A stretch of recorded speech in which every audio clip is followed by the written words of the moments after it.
New York'tan herkese günaydın. Dünyada ilk 10 üniversite içerisinde hiçbir üniversitemiz yok. İlk 50 içerisinde de üniversitemiz yok.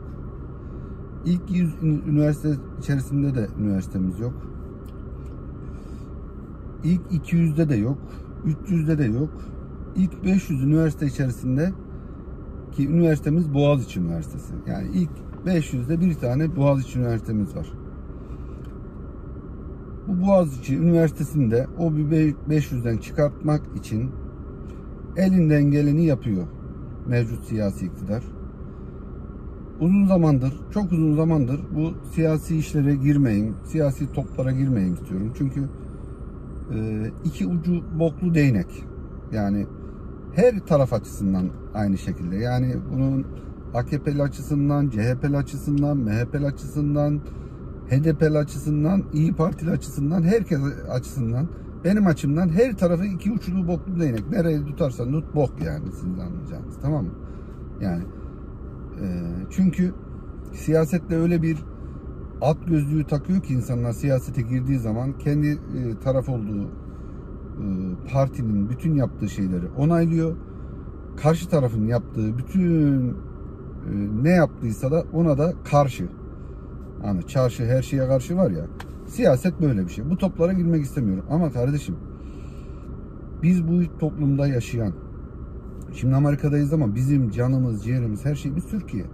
Ya bak, Trabzonspor forması, Trabzonspor şeyi takıyoruz. Kaşkolu takıyoruz. Gönlümüz, canımız, ciğerimiz her zaman ülkemiz için atıyor. Şimdi bu Boğaziçi Üniversitesi'nden ne alıp veremediğiniz var kardeşim? Boğaziçi Üniversitesi'nden hiç mi orada öğretim görevlisi kalmadı da dışarıdan bir adam atıyorsunuz o Boğaziçi Üniversitesi'ne? Artık siyasi şeyleri geçtik. Yani siyasi olarak kendi taraflarınızı atamanızı, AK Parti gönüllülerin atamanızı, AK Parti insanlar atamanızı geçtik. Dışarıdan neden bir adam atıyorsunuz? Zamanında belediye başkan adayı yapmadığınız, Ataşehir'den belediye başkan adayı olmak istiyor, yapmıyorsunuz. Milletvekili adayı olmuyor, yapmıyorsunuz. Türkiye'nin en güzide, en önemli, en değerli eğitim kurumunun başına atıyorsunuz. Yani maksadınız orayı tamamen lağvedip, bitirip Boğaziçi Üniversitesi'nde elimizde kalan bir tane değer kalmış, birkaç tane değer kalmış. Boğaziçi, İTÜ, ODTÜ gibi birkaç tane üniversite kalmış. Onları da bitirelim abi. Milleti iyice böyle beyinlerimizi, gençlerimizi böyle okuyabileceği, geçmiş bir mirası olan, kültürü olan, bir sistem olan yerler tamamen kalmasın. Yani düşünebiliyor musun ya? Böyle bir şey olabilir mi ya? Böyle bir şey olabilir mi ya? Ya tamam, neleri gördük?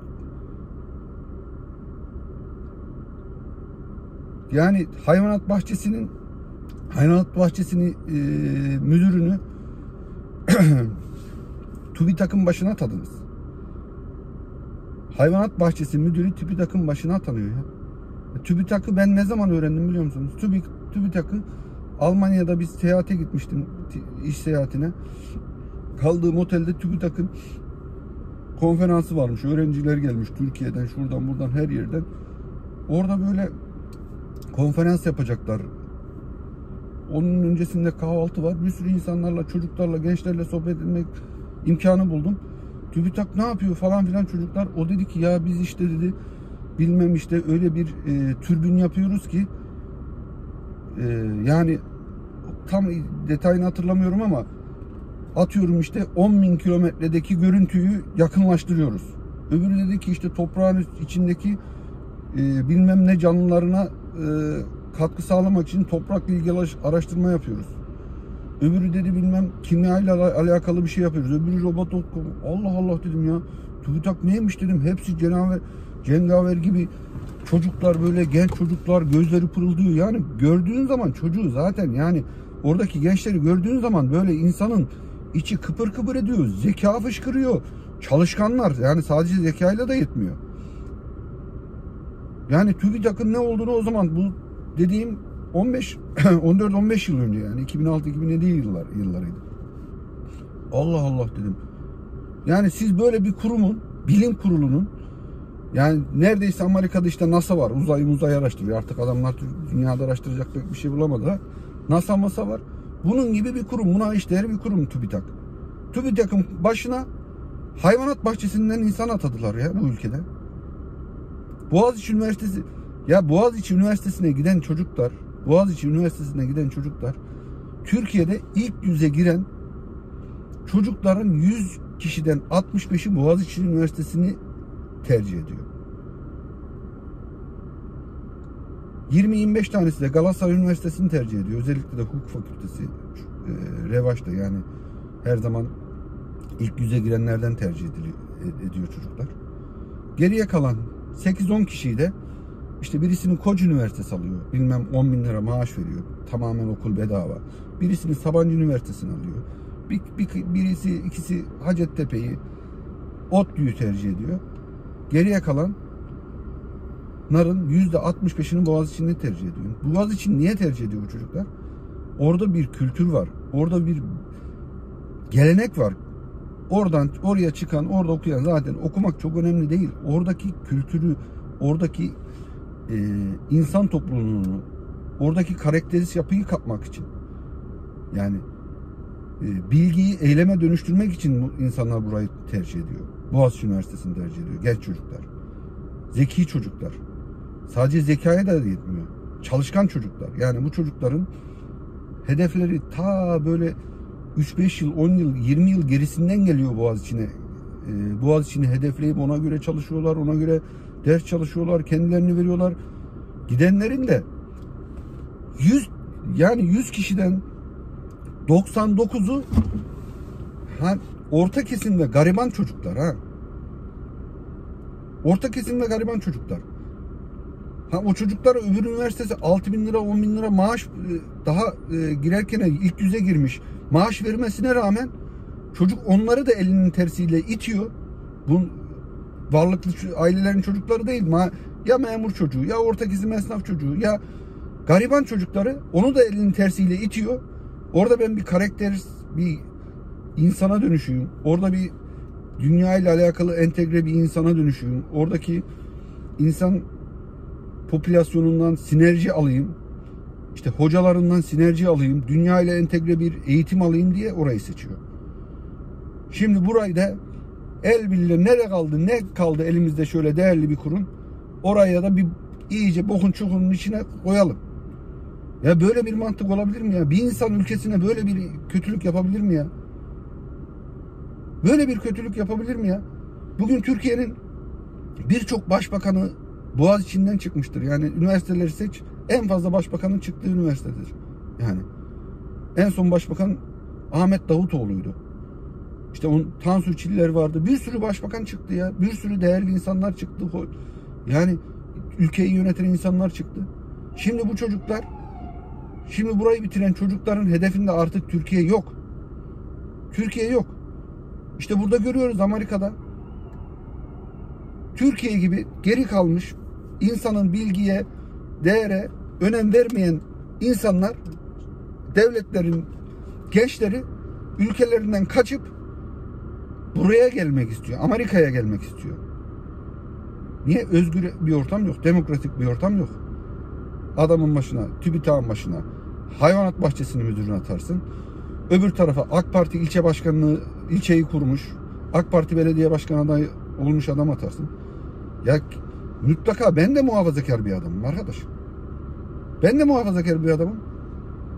Yok mu Boğaziçi Üniversitesi'nde AK Parti sempatizanı, AK Parti gönüllüsü, AK Parti'nin içinde bir sürü de orada hoca var. Bir sürü hoca var. Yani bugün Türkiye'nin neredeyse %40, %50'si bu partiye oy vermiş. Yok mu bir AK Partili orada üniversitede akademisyen, hoca, profesör yok mu? Bir sürü var. Belki yarısı, belki 1/3. Belki 100 kişiden bilemiyorum kaç tane hocası var. 1/3 kesin bir AK Parti gönüllüsü. Veya bu şekilde oluşturuldu zaten. Seçim yok. Önceden seçim falan yapılıyordu. O da saçma bir düzendi ama tamamen üniversiteler zaten kontrolünüzde. Ya yani bunları ben anlamakta zorluk çekiyorum. Bazen böyle toplantılarında biz de siyasi partilerde yöneticilik yaptık. Bir şey olduğu zaman aklımızın almadığı bir şey oluyordu. İşte genel merkez bir karar aldığı zaman ya diyorlardı ki ya büyüklerimizin bir bildiği vardır. Ne bildiği olacak kardeşim? Bildiği varsa bizimle paylaşsın. Bir bildiği varsa bizimle paylaşsın. Biz insan değil miyiz ya? Biz hayvan mıyız orada? Deredepe geziyoruz seçimlerde. Taşra'da, Çorum'daydım. Ondan sonra bütün alt kademede zahmeti çekiyoruz. Tepeden bir karar alıyor. Kafamız almıyor. Akla mantığa uygun değil. Mantıksal bir dayanak noktası yok. Çözemiyoruz. En sonunda büyüklerimizin bir bildiği vardır. Kardeşim bir bildikleri yok. Tek bildikleri kendi sevdaları, kendi koltukları, kendi itibarları, kendi menfaatleri ya. Kimsenin bir şey bildiği yok kardeşim ya. Herkes kendine. Ya 2 gündür sabah gergin geziyorum ya. Böyle bir şey olabilir mi ya? Ya oraya seçilen çocuklar, oraya tercih eden çocuklar altın. Ne altını ya? Pırlanta arkadaş ya, pırlanta. Siz pırlantayı bok çukurunun içine atmaya çalışıyorsunuz ya. En büyük göstergelerden bir tanesi dedi ya, işte okumuş kesim AK Parti'nin işine gelmiyor. Üniversite mezunları AK Parti'nin işine gelmiyor. Cahil kesim AK Parti'nin işine daha iyi geliyor. Bunu da diyen bir üniversite hocasıydı. Yani bunlar aslında kafasının arkasındaki düşüncelerin ortaya saçılmış bazı örnekleri.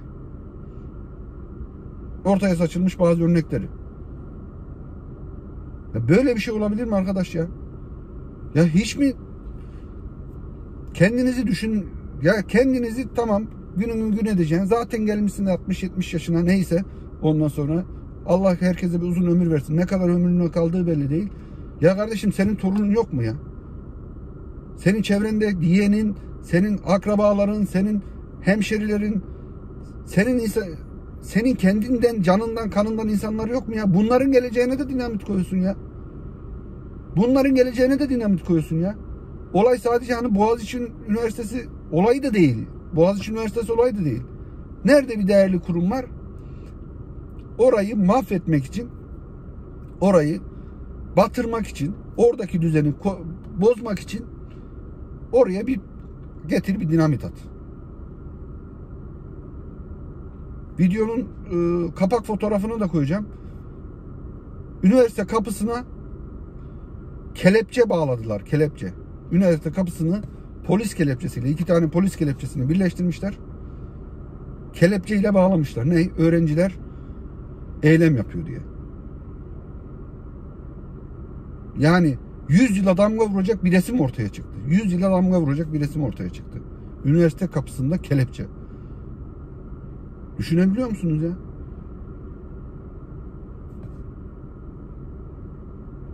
Memleketin geldiği hallere bak. Bakıyoruz işte bugün Amerika'ya. Amerika'dan bu kadar zeki insan çıkmıyor ki. İnsan kaynakları sınırlı kardeşim bu Amerika'nın. Görüyoruz, dünyayı yönetiyor, dünyaya hakim oluyor. Ekonomik, diğer bilimsel şeylerle çökemezlerse kaba kuvvetle askeri çıkarma yapıyorlar. Çöküyorlar istediği yerlere. Bunları neyle yapıyorlar? Bunları bizim gibi, Türkiye gibi geri kalmış insanların böyle saçma sapan uygulamalarından, üniversiteye yaptıklarından, diğer kurumlara yaptıklarından, gençlerin geleceği önündeki umutsuzluktan, oradaki çok zeki insanlar, çok çalışan insanlar, ideal insanlar kaçıyor kardeşim, kaçıyor. Bu sadece Türkiye'den değil. Şu ülkeye, şu Amerika'ya göç vermeyen 5 tane, belki 6 tane, 7 tane ülke vardır. Beyin göçü vermeyen ülke sayısı bellidir yani. Almanlar gelmez. Yok Alman. Fransızlar nadir gelmez. Hollandalı gelmez. Japon gelmez. Avustralyalı gelmez. Beyin göçü gelmiyor kardeşim o ülkelerden. 5-6 ülkeden. Çünkü o ülkeler beyin göçünü vermeyi bırakmışlar, dışarıya vermiyorlar. Kendi beyinlerine, kendi insanlarına değer katıyorlar. Dünyada 200 tane ülke varsa geriye kalan 190 tanesinin gençlerinin kapılarını açın. Bugün Türkiye'deki gençlerin kapıları açın. 100 gençten 98'i buraya gelir. Amerika'ya gelir. Açın kapıları, imkanı. Deyin ki gençler 22 yaşındaki üniversite mezunu veya mezun olmasın, 22 yaş altı isteyen Amerika'ya gelir deyin. Türkiye'deki 100 kişiden 98'i gelir buraya. Diğer ülkelerde aynı şekilde. İşte burada da bunu harmanlıyor adamlar. Senin zeki, çalışkan, kafası basan insanlarını getiriyorlar burada kardeşim. Buradaki o bildiğiniz en büyük, dünyanın en büyük şirketlerinde bizim çocuklarımız çalışıyor. Yani en son Apple'ın lansmanında, iPhone 12'nin lansmanında bir tane Türk arkadaş lansmana katıldı. AirPod'un lansmanını dünyaya yapan çocuk bir tane Türk. 2005'ten beri Apple'da çalışan bir çocuk. Ta Macintosh'tan beri. Diğer taraftan işte Çinlisi var, Rusu var, Doğu Avrupa ülkelerinden Bulgarı, Romeni, Polonyalısı, Afrika'nın tamamı, Arap'ın buraya kaçanları, İranlılar. Çok İranlı var mesela. Çok enteresan burada. Çok İranlı var abi. Hani İran'a savaş açıyor bilmem ne yapıyor ya. Ama zeki çocukların hepsi burada. İranlı çocuklar. Türkiye de aynı şekilde. Yoksa Amerika'da bu kadar insan kaynağı yok. İnsan kaynağını bizim gibi aptal ülkelerin, aptal yöneticilerinin yaptığı uygulamalar kaçırıyor. Zeki insanları, zeki çocukları, genç pırıl pırıl hayatı böyle cıvıl cıvıl, kanı gür akan 20 yaşında, 25 yaşındaki çocuklar geliyor bu sisteme hizmet ediyorlar. Buraya hizmet ediyorlar. Amerika'ya hizmet ediyorlar. Amerikan şirketlerine hizmet ediyorlar. Amerikan şirketlerine katma değer yaratıyorlar. Şaşırmamak elde değil ya. Akıl mantık almıyor kardeşim. Bugün dünyada bir tane marka yaratamamışız ya. Bir tane markamız yok. Çıkın dünyayı gezin. Avrupa'yı gezin, Amerika'yı gezin, diğer ülkeleri gezin. Bir tane marka, bir alışveriş merkezinde bir tane marka bulamazsınız. Türk markası bir tane marka bulamazsınız. Ne gıdada bulursunuz, ne giyimde bulursunuz, ne otomotivde bulursunuz, ne ilaçta bulursunuz. Hiçbir tane markamız yok. Markamız yok. Yiyecek içecek sektöründe, restoran sektöründe bir tane markamız yok. Yok kardeşim. Burada Yunan restoranları ya. Her tarafı Yunan restoranı dolu. Adamlar yoğurdu burada Yunan yoğurdu diye satıyor. Greek yoğurt. Yoğurdu kim buldu ya? Yoğurdu Türkler buldu. İsmi de zaten bütün dillerde yoğurttur, yogurttur, yagırttır. Telaffuzu, sound'u yoğurttur yani. Dünyada ta 1000 yıllar önce Türklerin bulmuş olduğu bir yoğurt ve ayran. Yoğurt. Ona bile sahip çıkamıyoruz burada. Greek yoğurt. Yunan restoranları. Zibil gibi Yunan restoranı var. Gir, Türk restoranı zannedersin. Şiş kebap, Adana kebap, döner, tavuk döner. Ondan sonra baklava. Tamamen Türk restoranı. Git bir Antep kebapçısına git. Bir de yani burada çok nadir yani Türklerin olduğu bölgelerde, burada New Jersey, Peterson falan filan öyle yerlerde biraz var. Geriye kalan Amerikalıların olduğu yerlerde Yunanlıların Türk usulü yaptığı yemekleri insanlara yediriyorlar. Yunan bir avuç Yunan, bir avuç Yunan burada senin bütün yoğurduna kadar almış kardeşim. Niye inovasyonumu burada dışarıya satacak bir şey bulamıyorsun? Niye bulamıyorsun abi? İşte bu kafanın yüzünden bulamıyorsun. İnsanına değer vermediğin için bulamıyorsun. İnsanın orada genç çocuklar değer görmediği için bulamıyorsun. Ya bu çocuklar da salak değil. Zeki çocuklar yani. Türkiye'nin en zeki çocukları. Görüyorlar. Gelecekle ilgili kompozisyon yapabiliyorlar. Diyorlar ki burada benim geleceğim olamaz diyor. Liyakata önem verilmiyor. Herhangi bir yere önem verilmiyor. Herhangi bir özelliğine, niteliğine önem verilmiyor. Neye önem veriliyor? Yandaşsan, bendensen, ondan sonra sadece bunlarla alakalı taraftarsan bir yerlere gelme, bir yerlerde olma şansın var. Diğer türlü hiçbir şeyin bileğiyle bir yerlere gelme şansı yok. Zekasıyla bir yerlere gelme şansı yok. Bırakın kardeşim şu Boğaziçi Üniversitesi'ni. Bırakın şu bilim yuvalarını. Bırakın buralarda aykırı insanlar çıksın. Muhalefet eden insanlar çıksın. Aykırı düşüncelerden yeni fikirler ortaya çıkar. Bir sürü işte mesela her yıl ODTÜ'nün kapanış yılındaki yapılan gösterilerde çocukların yaptığı pankartlardan görüyorsunuz. Ne kadar zeka dolu, ironi dolu pankartlarla geçiş sağlıyorlar. Günlerce konuşuluyor. Niye? Zeki çocuklar. Düşünebiliyorlar. Sorgulayabiliyorlar.